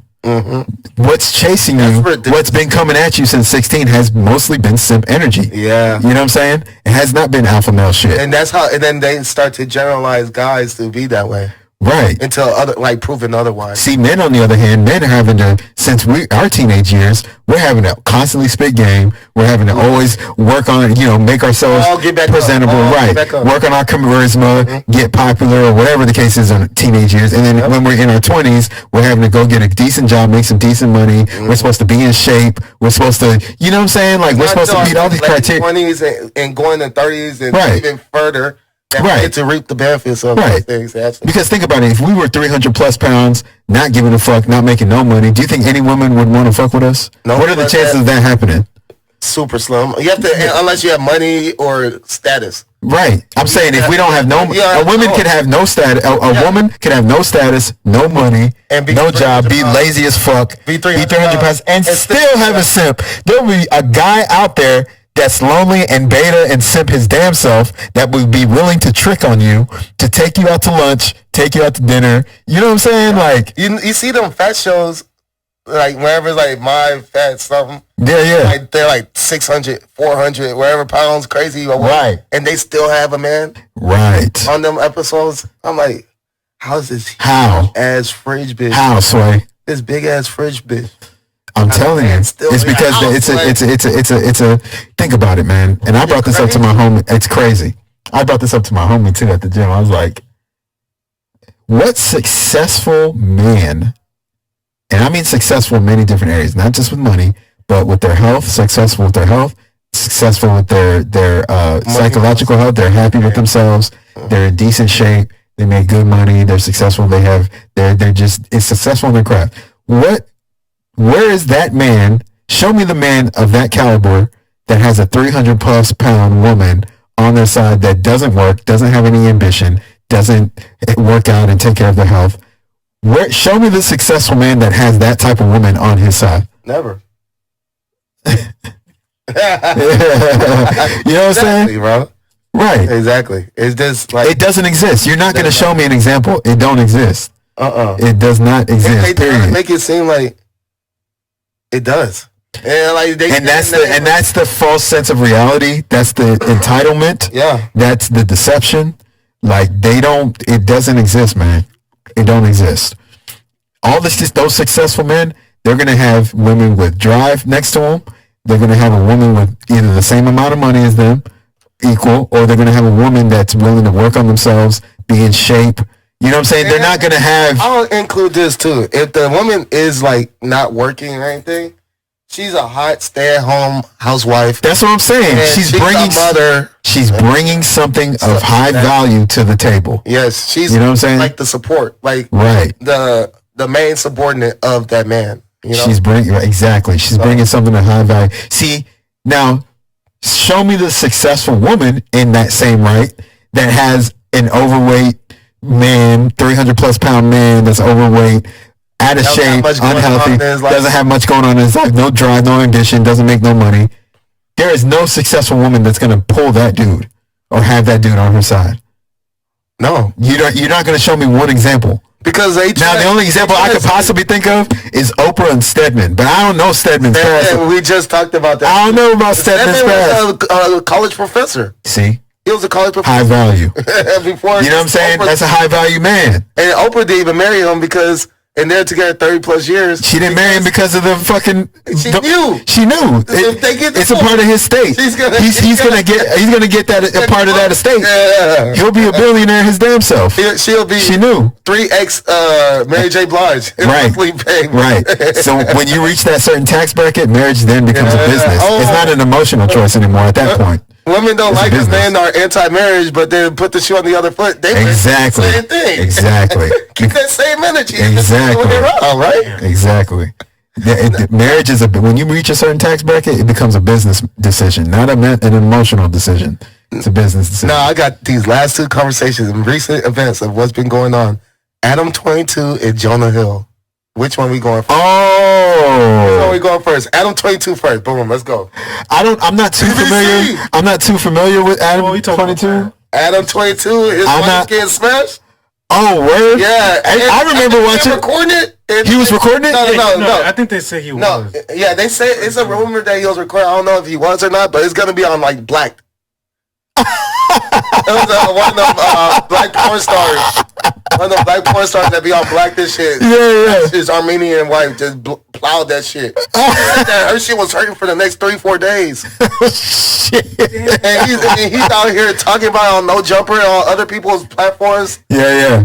You know, I watched an interview with Adam talking about how because he does porn too. Yeah, and he smashes together. He smashes a lot of women, but his wife doesn't. I remember he said this back in the this was in the past. He was like, yeah, you know, I smash a lot of women. He was talking to Pearly Things. Mm-hmm. He's like, yeah, I smash a lot of women. You know, because that's what that's what I do in the industry. That I'll smash multiple women, but my wife doesn't. She only messes with me. Mm-hmm. And the porn star men that allow their girlfriends or wives to smash other men, I kind of look at them in awe, and like I look at them and envy them. I look at them in awe. This is what Adam-22 said. Really? Yeah, he was like, my wife doesn't do it, but other porn star men that have girlfriends and wives in the industry and let their girlfriend and wives smash other porn star men. Slight segue. There's a popular porn star that regrets his wife getting into porn. Yeah. It's Johnny Sins. Okay. And now he's talking about he regrets his wife getting into porn. Yeah, I'm sure a lot of them do, man. I'm gonna be look. I'm not. I cannot date a porn star. I can't do it. It's hedonistic. I can date a woman. I can date a woman that's willing to be a model. You're willing to, show modeling pics on Instagram. I don't trip on that. You can reveal yourself. You can be half naked on Instagram showing the lingerie and all that. I don't trip on that. I'm very, very lax on that shit. But when it comes to the penetration, the act. Yeah, the act. Nah, I can't do I can't date a porn star. And there's a lot of porn stars that be in relationships. And there's this girl Carmen Karma. I don't know if you heard. I know who that. I know who that is. You know about that story? Oh man, we don't even go into it. Yeah, it's just like sickening. But I could definitely date like a lingerie model who's flaunting lingerie pics and stuff like that. I don't even trip on that shit. I don't care about that because you're just showing you're showing what you do. You're a model. Yeah, like exactly. Like as long as you're like a legit model and not doing some low end shit. Yeah, like you're a model. You're showing off. You know what I'm saying? You got an agent and you had to sign. And you put pics on Instagram of you wearing certain lingerie, you're modeling pics, whatever. I don't even care about none of that. Paying you. Yeah, right. I don't give a fuck about that. But again, that IG model shit. No, yeah, not that. Right. Like you. This is what you want to do. Using IG as your promotional. Yeah, it's a promotional thing. Obviously, you're gonna have flaunting pictures on there. Yeah. Understood. I get it. I'm not even tripping on that. Guys are gonna like it. I don't care. I'm not jealous. That's one of the things I disagree with Fresh and Fit. Right. Because they like don't have nothing showing. Oh no, yeah, they're tripping on that. Yeah. But I'm very lenient, bro. But the porn star, when you take it to that next level, where it's like the actual act, I can't do that. No. And now Adam's openly talking about how behind closed door they have had like open sex and shit with other. Right. Like she has slept with other guys and they do it. I'm sure she has. Yeah, I guess like some DP or like train type. Yeah. I'm sure it's gone down. Because like if he's gotten to this point where he was okay with her getting plowed by a black dude, now it's have to be on black.com and shit. Yeah, and I mean, they get something to get you to that point. You don't exactly. There's a build-up, right? So it's like it's a sickness. Right. I'm not with all this hedonistic shit that be going on. Yeah, it's you know, at this point, Adam and his girl are probably in an open-ass relationship. They may not even be in a relationship anymore. They haven't put it out to the public that they're broken up, but they're probably at a point now where it's like, look, they're both in the industry. I'm gonna smash women. You're gonna smash dudes. We're cool with each other. I mean, we have a child together. I think they have a child. Bring that up. Their daughter. They have a daughter together. How about that daughter? They had a child. I know. Yeah. I know. How about that daughter when she gets older? I know, bro. Because if you know that Rose's daughter is getting, son, Wiz Khalifa's son. Yeah. If that kid is getting bullied by her OnlyFans, I know. Then and Kim Kardashian's kids are starting. Northwest is starting to find shit about his mom and shit. The only thing would be the saving grace. The only thing that would be the saving grace for that child is if Adam 22 and his wife were smart enough to instill mentors that are the complete opposite of them into the daughter's life. Be like, look, we're gonna go hang out with such and such's family or such and such. They're like the complete. Right? No, I'm just saying, like, give her some mentors. That's some serious. Give her some. I'm just saying. But it's right though. It's like you gotta follow in their footsteps. Don't follow mama and dad's footsteps. No, real talk. Like I love you, but that's real love too, though. Yeah. Showing your daughter, like, look, that's accountability. It's accountability. It's not only is it accountability. You're being. That's a great parent to me. Where you're like, look, this is not the lifestyle you want to live. Like I'm entrenched into this. This is what I do. Don't do what I do. Like you're so much better than me. You could do better than me. You're my child. You come from me, so I know you can do better. Do better by listening to this person. Hang out with these kids. Do this. Like. Don't do what I do. I did this to get you in this position to do this. Yeah. You see what I'm saying? They can flip the script. They can switch it. You know what I'm saying? It's like a reverse Uno. It's like right. This is what you shouldn't be like. Right. Don't be like mommy and dad. Right. I'm an example every day. Don't be like me. Yeah. I make all this money and do what I do to have you. That's pretty much like a drug dealer parent. You know what I'm saying? You know what I'm saying? Like don't be. You see me selling these rocks on the streets. But I did this. I did this to put you in a better position to like, so you know what I'm saying? Not be like me. Right. Give you an opportunity not to go down this route. Yeah. That's the case. And then Jonah Hill. So did you know anything about the Jonah Hill thing? Yeah, about how the surfer chick that he was with is average ass bitch. Yeah, man. I'm just saying, Jonah Hill is like an A-list actor. Is he A-list? I give him A-list by now. At first. So you think he's on the same level as like Robert Downey Jr. and like he's been on movies with all of them. Like Denzel. He's been like supporting like Wolf of Wall Street, Leonardo. And it's not even just that. He was on that movie with the Earth was supposed to get hit by the meteor that was on Netflix. Also Leonardo and Jennifer Lawrence and him. I think what makes he's done a lot of movies with a lot of A-list people. Therefore, he's guilty by association. That's why I give okay. I say A-list is like the Hall of Fame in sports to me. If I have to think about it, I wouldn't put you in A-list. Maybe it's a B+. That's what I'm saying. Like with Leonardo, you don't have to think about it. Denzel, you don't have to think about it. Brad Pitt, you don't have to think about it. Will Smith, you don't have to think about it. Will Smith. Morgan Freeman. Morgan Freeman, you don't have to think about it. Yeah. Christian Bale, you don't have to think about it. Yeah. You know what I'm saying? Like motherfuckers like that. So you don't have to think about it. That's the weirdest movies. That's fine. That's those alone. Who? Jamie Foxx. Jamie Foxx, you don't have to think about it. You know what I'm saying? These are A-listers, you know what I'm saying? Or The Rock is on here? Yeah, The Rock is. I say The Rock too. He's definitely A-list. I say it, yeah. He has too many box office. He is A-list actor. Where he's the lead role. Yeah. Too many. But yeah, nonetheless though, even if he's a B, list or B plus or whatever the fuck. He could do way better, and he ended up upgrading anyway. But like, she apparently that relationship was years ago. Was it? Yeah, and then she's just now coming out. Yeah, and she waited until he had a baby to come out with it. Get the Because he didn't fuck want to out. stress out the baby coming out. I hate it when women do that. Exactly. Why do y'all do that, women? Why do y'all do this? Why, they regret it later. They regret it later, and that's why they want to sabotage. Hey, see this, and they start using the buzzword. Oh my gosh, he's bro. verbally abusive. Look at the text. She started releasing the text messages. He debunks it by showing the full conversation. Oh my gosh, man. And now she's looking down. She got her little 15 minutes of fame and shit. And then guess what? Another girl wants to start the Me Too and come out. Oh, when I was 16, he was looks like the same on 101. Same old formula they used with Bill Cosby. Same old formula that they used with all the other motherfuckers. I was one of the rare people who was like, Bill Cosby is innocent. He is innocent, and bro. that's why he's free. He's innocent. And he said all that time wrongly. You know why, right? You know why he got... Please elaborate. You want me to tell? I want to know. Because he tried to buy NBC. Oh, I remember. Right when he tried to buy NBC, they had to sabotage him. They were like, "Oh hell no, nigga!" Because he got too much power. He was trying to buy NBC. He had a lot of power. Yeah, he was trying to make a serious power move and buy NBC. I'm like narrative. Right. I'm like Dame Dash. Fuck NBC. Like, start your own network. Yeah. You know what I'm saying? You're Bill Cosby. Yeah, exactly. Like, you could get other powerful black people to get on your network and like. Because that was going to be the play, I'm sure. But he was going to buy NBC and like turn it into like a major like black network. Yeah, that's what he's mainstream. Mainstream. Yeah, but you can make some shit mainstream on your own. Like start a network, a different network. Like they're about to sell BET. Yeah, and they're talking about Tyler Perry going downhill. Yeah, it hasn't. Yeah, BET like. Oh no! I thought you were talking about the deal. BET, BET's out of there. Yeah, exactly. BET. It is large. But they're talking about Tyler Perry. They were trying to sell it to Tyler Perry. And if Tyler Perry buys it, I'd be interested to see what he does with it. You know what I'm saying? Yeah. Because you can. BET's a major platform. Yeah. Major TV. You know what I'm saying? I'd say both BET and MTV are downhill.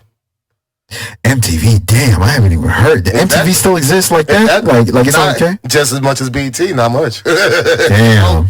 They're both.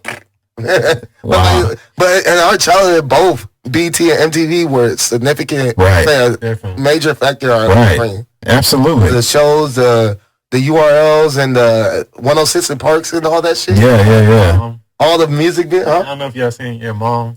Yeah, your mama with Fez. Yeah, what's his real name? Yeah, he was the host. I remember that shit. That shit was funny. I remember that shit. $1,000 in cash money. Yeah, cash money. That's where it comes from. $1,000 in cash money.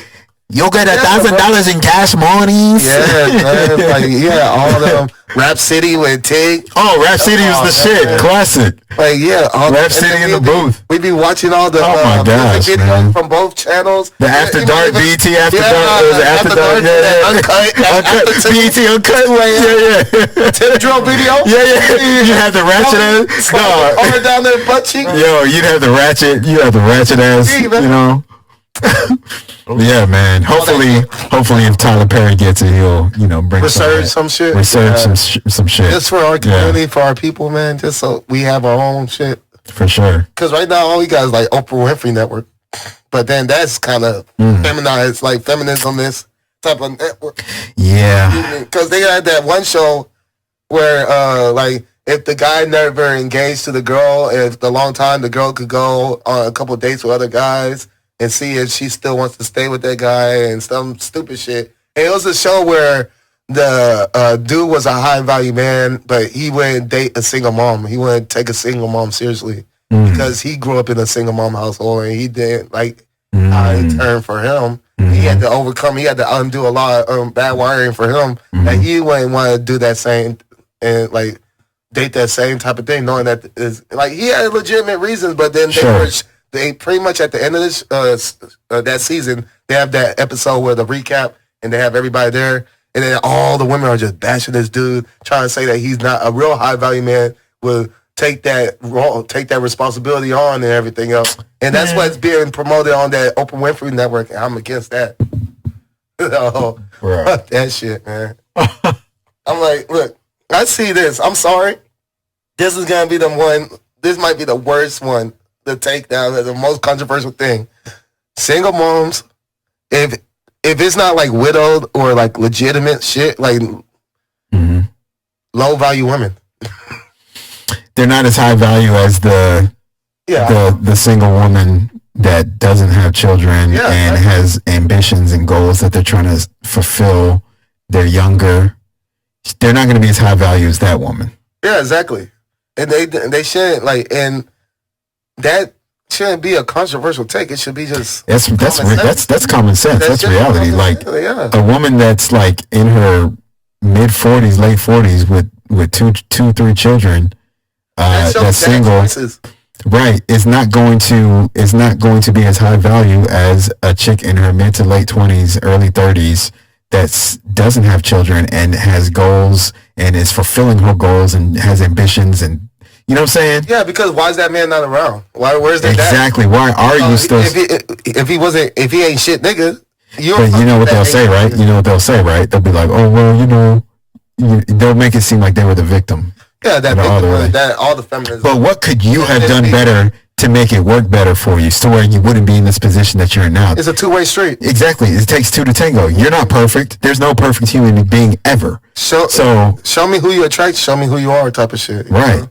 I'm sure there's things that you fucked up on in these relationships. Had to have been. Exactly. Like you're just an angel the whole time. No, hell no. Probably you went for that not shit nigga because it would make you look better in like. Because you probably have self-doubt about your own character, so you need a not shit nigga to make yourself look better. Right. Because the nice guy you might look bad, and you to avoid fucking up that nice guy and looking like the bad guy, you just don't go for that nice guy. You go for the bad boy to make yourself look better because you're the median of good and bad. Yep.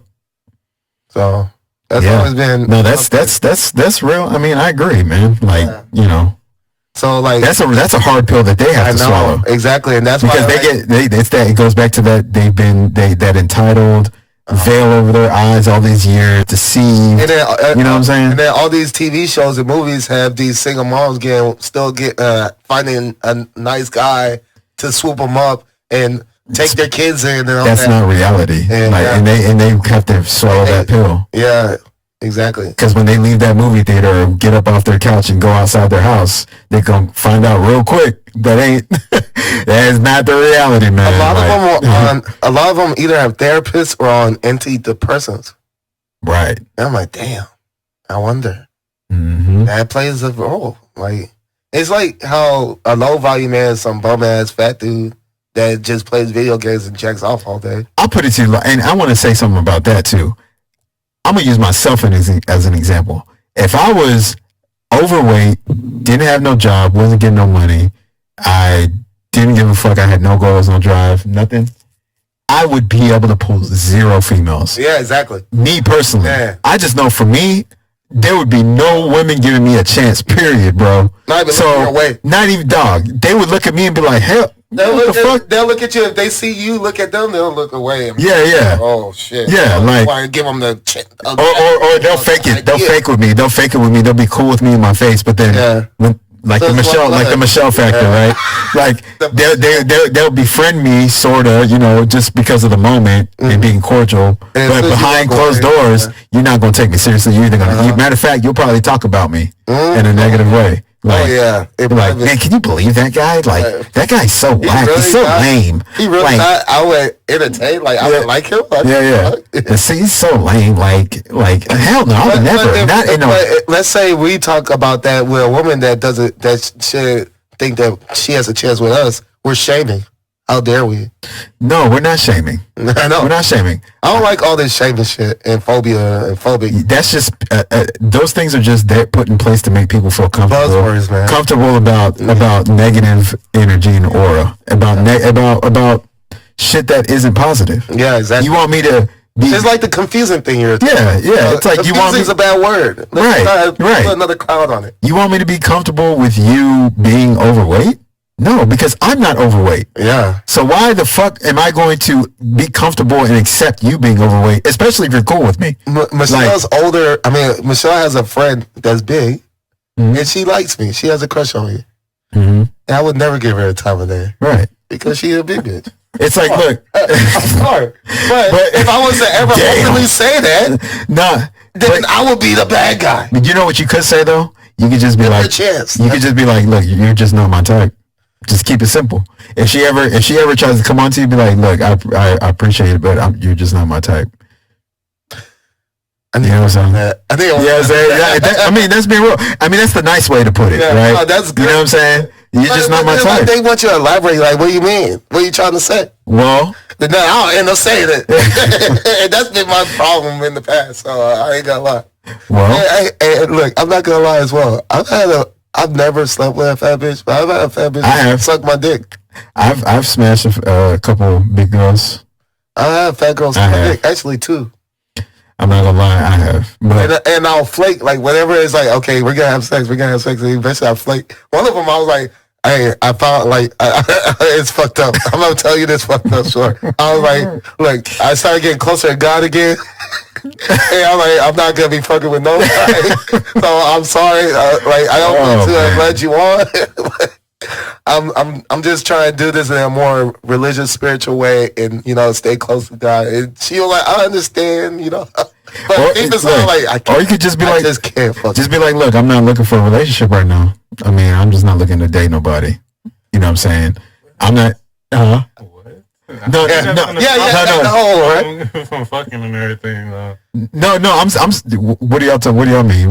Well, like, no. You say you're not looking for a relationship. Right No. Not me personally. No. I'm saying, like, as far as your reasoning. Yeah. No. I'm saying if I was a fat girl, if I was in your shoes, that's what I would tell her. I'd be like, yo, it'd be one of them. But then when she's like, I'm not saying I'm not looking for a relationship. I'm saying friends with benefits. You could have said, yeah. That's why I was gonna have a rebuttal. Like, let's say that you're telling, like, I'm that fat girl, and you're telling me I'm not ready for a relationship. Well, we can still just fool around.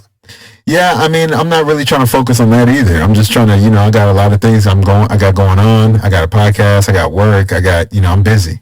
But she could be like, well, we're here right now.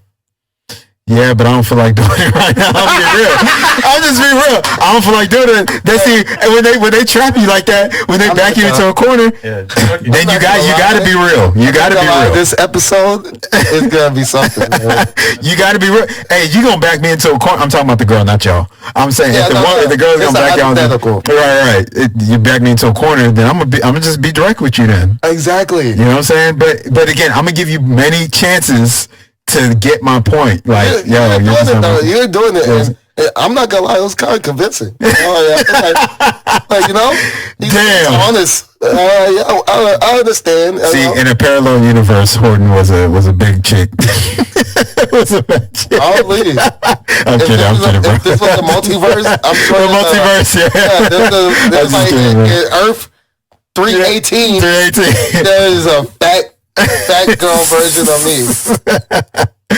Oh man. Somewhere. No, but yeah, that's how I approach it, man. That was just me being me, like, that's real. I'll just be like, look, I'm, I just lie. You're just not my type, like, and plus, and it's sometimes it's good to lie in that particular situation because you don't want to hurt their feelings because you're not an asshole. Yeah, exactly. But they're coming on to you like they keep trying. It's like, yo, I'm trying to get you to get the point. Like, big girls are forward, bro. They're aggressive. The ones that are confident, yeah.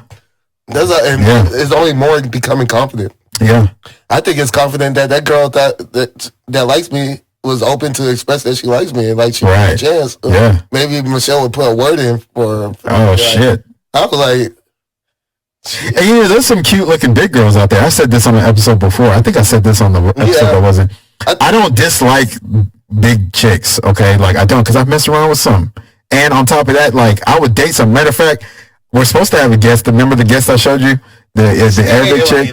Big. She's a BBW. She is a BBW. But she's like curvy. She's curvy. But she's on the plus side. She's plus. Yeah. She's plus. Plus is a good. She's not big or overweight. She's just plus. You know what I'm saying? See, I've had plus. That's what I'm saying. Like there's plenty of plus size women. There is levels to it. There's degrees to it. There is absolutely. And I dig plus size women. I do. But I don't dig a plus size woman or a big chick that isn't trying to do better. I'm talking like bad built. Like, yeah, you're built like a Lego. You know what I'm saying? Like, like you know what I'm saying? Like, a Lego. You know, you got the square shoulders. You know what I'm saying? Like, your shit is like, there's no curvaceousness to you. Yeah, like a fridge. You built like a fridge. You know what I'm saying? Like, thinking like Tetris when you say a Lego. Yeah, like you're built like a Tetris piece. Yeah, you're built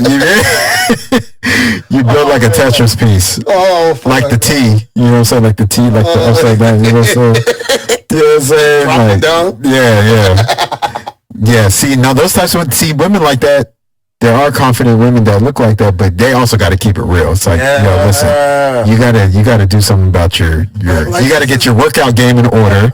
You gotta get your visual appeal in order. You gotta get your workout game in order. I blame feminism because like all these girls are getting entitled, no matter how pretty they are, and they all think they deserve that top tier guy. Right, and that's where the sexual market is just taking this imbalance.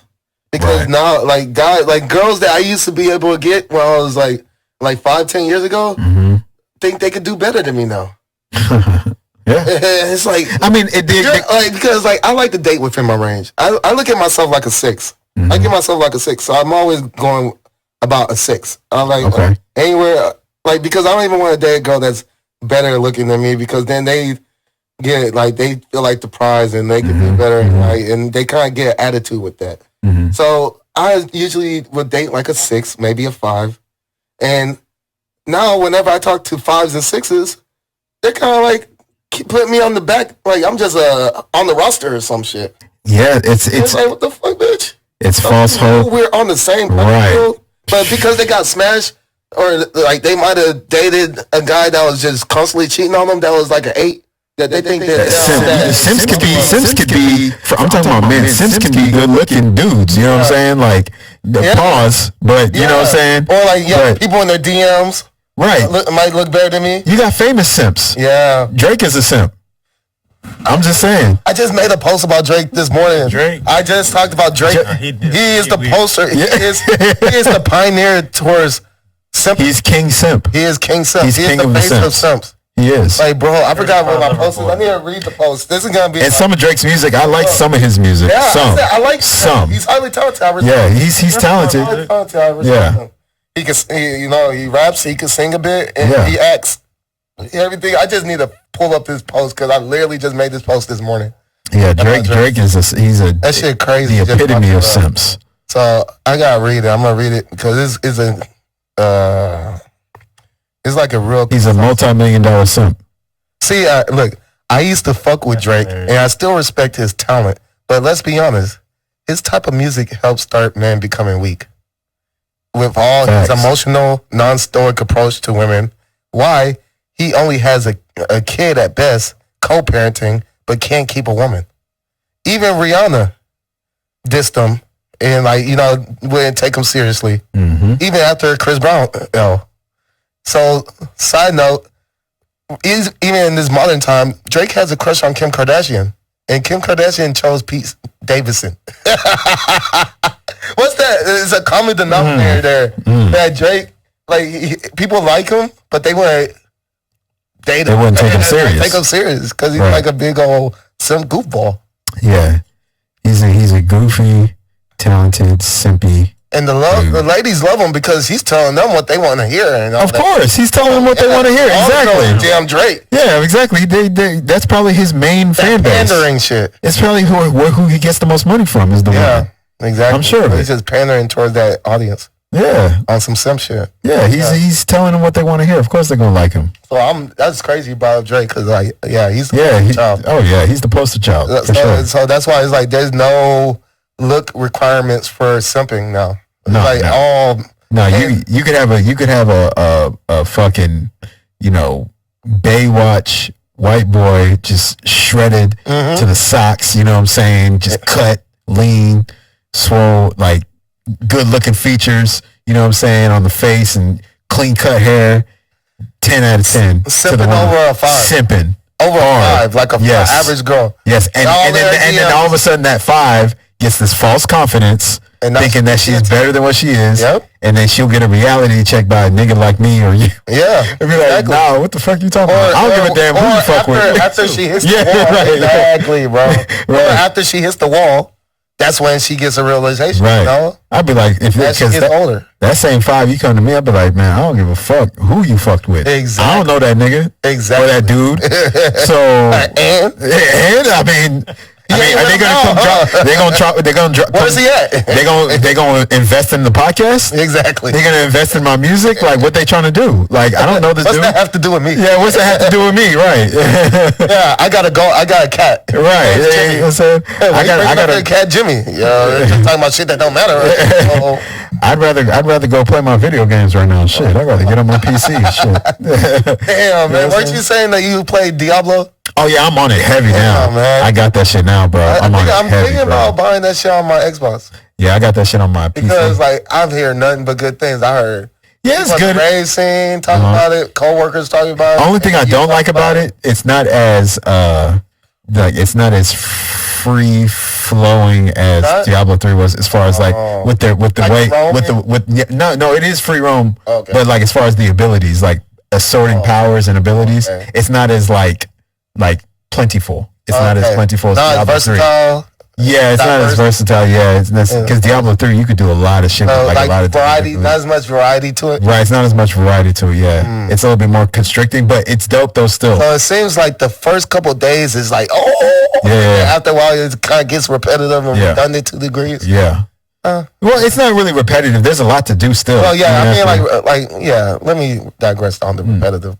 Not repetitive as far as the same thing you're doing every time you're playing it. Right. But like as far as like just you get accustomed to what they have as far as characters and all that abilities. Right. There's little nuances they can do, like it costs money, like not real money in like real life, but money in the game to take away points from a certain ability and allocate it to another ability. It takes money in the game to do that. Yeah. What they could do is they could just take that away and make it free. So you can just move the abilities and points all around. Right. They could just move it all around and you know what I'm saying? They could do little things like that they can adjust to make it dope, better. But what I'm really excited for though, since we're on the gaming thing, I don't know if y'all played Cyberpunk 2077, the video game. I played a little bit. I dabbled. My nephew plays it a lot. The new one or old one? The new one. Oh. Yeah, the one that came out like 2020. Okay, then I already played that. I beat that, man. Okay, they're coming out with an expansion for it. Basically, it's a whole new game, but it's a new game. But it's not like a new title, like separate from Cyberpunk. They're adding to it. It's like not a patch, but DLC. It's a DLC, but it's like a whole new game. That's how big the DLC is. It's called Phantom Liberty. I'm excited for that shit. When that shit drops, because they're changing the gameplay completely.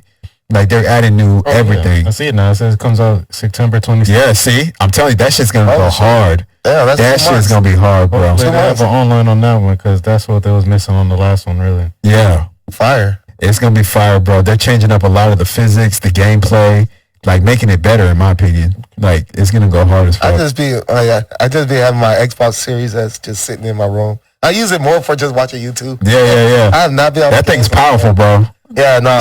Not even the S is powerful. We're not even talking about the X. Exactly. The S is powerful too, bro. Like that shit goes hard. You could be gaming your ass off. When I first got it, definitely was. Yeah. I had it. I've had that shit since the second day it came out. Oh, word? So it's been years I've had it now. Oh, okay. So that's why only the last couple months I haven't been playing it like that. But early on, shit, every day. As soon as I get off of work, or if I don't have work, I was gaming. I had my homies that I'd be in Xbox Live party chats with. Yeah. And shit. Beast would be out there with us. We were playing 2K and shit. Yeah. Yeah, exactly. So. Yeah, my games right now is Diablo, Cyberpunk, and then Borderlands 3. That's the shit I'm on right now. I'm on. Madden fell off. Did it fall off? The last Madden I played was 20. It's fake again. Like they had it a good real point for a little bit, but then it got fake again. Mm-hmm. The last Madden I played was Madden 2021. Yeah. Madden 21 was the last one I played. But yeah, I think Madden needs to do some bugging, some fixing of the bugs. Fix some of the bugs on it. Play 24 yet? They have the demo out. No, I haven't played Madden? Yeah. Oh, shit, no, I haven't played it yet. It's pretty interesting, but it's still like the same thing. But better hits and all that. Yeah. More tackles and whatnot. It's pretty crazy. Yeah. But yeah, I might get on. I haven't played Madden or 2K in a couple. Yeah, I always get 2Ks. I have 2K23. 2K look like it's gonna be good. I always play 2K, and then I got FIFA. Oh yeah, I got my FIFA homies too. Yeah. Oh, FIFA's dope. I like FIFA. I like FIFA. So I play. So like those are my main games I play. Is mainly the sports one. Like I still play Fight Night Champions. Oh, word? Yeah, I still got that downloaded and shit. Yeah, I used to be a 2K head, bro. I used to be in the park and everything. Yeah. Oh, yeah. Same. Oh, yeah. Bro, I was on that shit heavy. I think I last stopped at in first it was park, and then I started playing a lot of rec. Yeah, I played both. I was both. I had a whole squad. Like I had friends on my Facebook, on my Xbox friends list that I played with. By the way, you have Xbox. I have to get your gamer tag. You got Xbox too? Yeah, I got to get y'all's gamer tag because I have Xbox. I'm literally the Cameroon Goon. Okay. Yeah. That's where the name originally came from because like I didn't have Xbox for years, and then when I finally got one, I needed a gamer tag, and I just typed it. That's the max amount of characters that you use. It's the THE Cameroon Goon. And right. Like, damn, this is destiny. Like, like this is perfect. The Cameroon Goon. And people is like stuck. It just stuck. Right. That's my Instagram now and other shit. Yeah. And like I DJ a little bit. Go by the Cameroon Goon. Yeah. And it's just besides H20, Cameroon Goon. Yeah. Yeah. Yeah, mine is Junyanii on Xbox. Junyanii's like stuck with me. Like, that's my industry name. You know what I'm saying? Hey, aren't you Beast Too Saucy? Beast Too Saucy. Hey, Beast Too Saucy on fucking Xbox too. So yeah, go fucking figure for us. Right? Yeah, man. What we doing on time? We're a little bit over. 7:22. Yeah, 7:22. I don't know if they have someone at 8, but we could wrap up. Yeah, let's wrap up. All right. So. All right. Once again, here's another episode of Wisdom Talk. Wisdom Talk. Your boy H20, the Cameroon Goon. Yes, sir. Yes, sir. You got Beast in the back. Beast in the back. Our producer. Beast Too Saucy. You got Junyanii. Junyanii on all platforms. The Junyanii on Twitter. Recognize Entertainment LLC on Facebook. Personal profile, fuck you. Unless I know you. And then merch. Buy the motherfucking merch. Buy the merch. DM me if you want it. Website coming soon for distribution purposes for the merch. But if you want some merch, DM me. I got some more on the way too. Different combinations, different colors. We need a producer camera so we can show you wearing the merch too. Yes, indeed. There you go. There you go. Yep. So get the merch. Hit me up for the merch. DM me for the merch. Yes, we have some special guests coming on later in the weeks coming ahead. So y'all stay tuned for that. A good couple. Stay tuned for that. Yes, sir. A good couple. Yeah, we have them coming through. So y'all stay tuned. You know what I mean? And we out. And we out of here. Peace.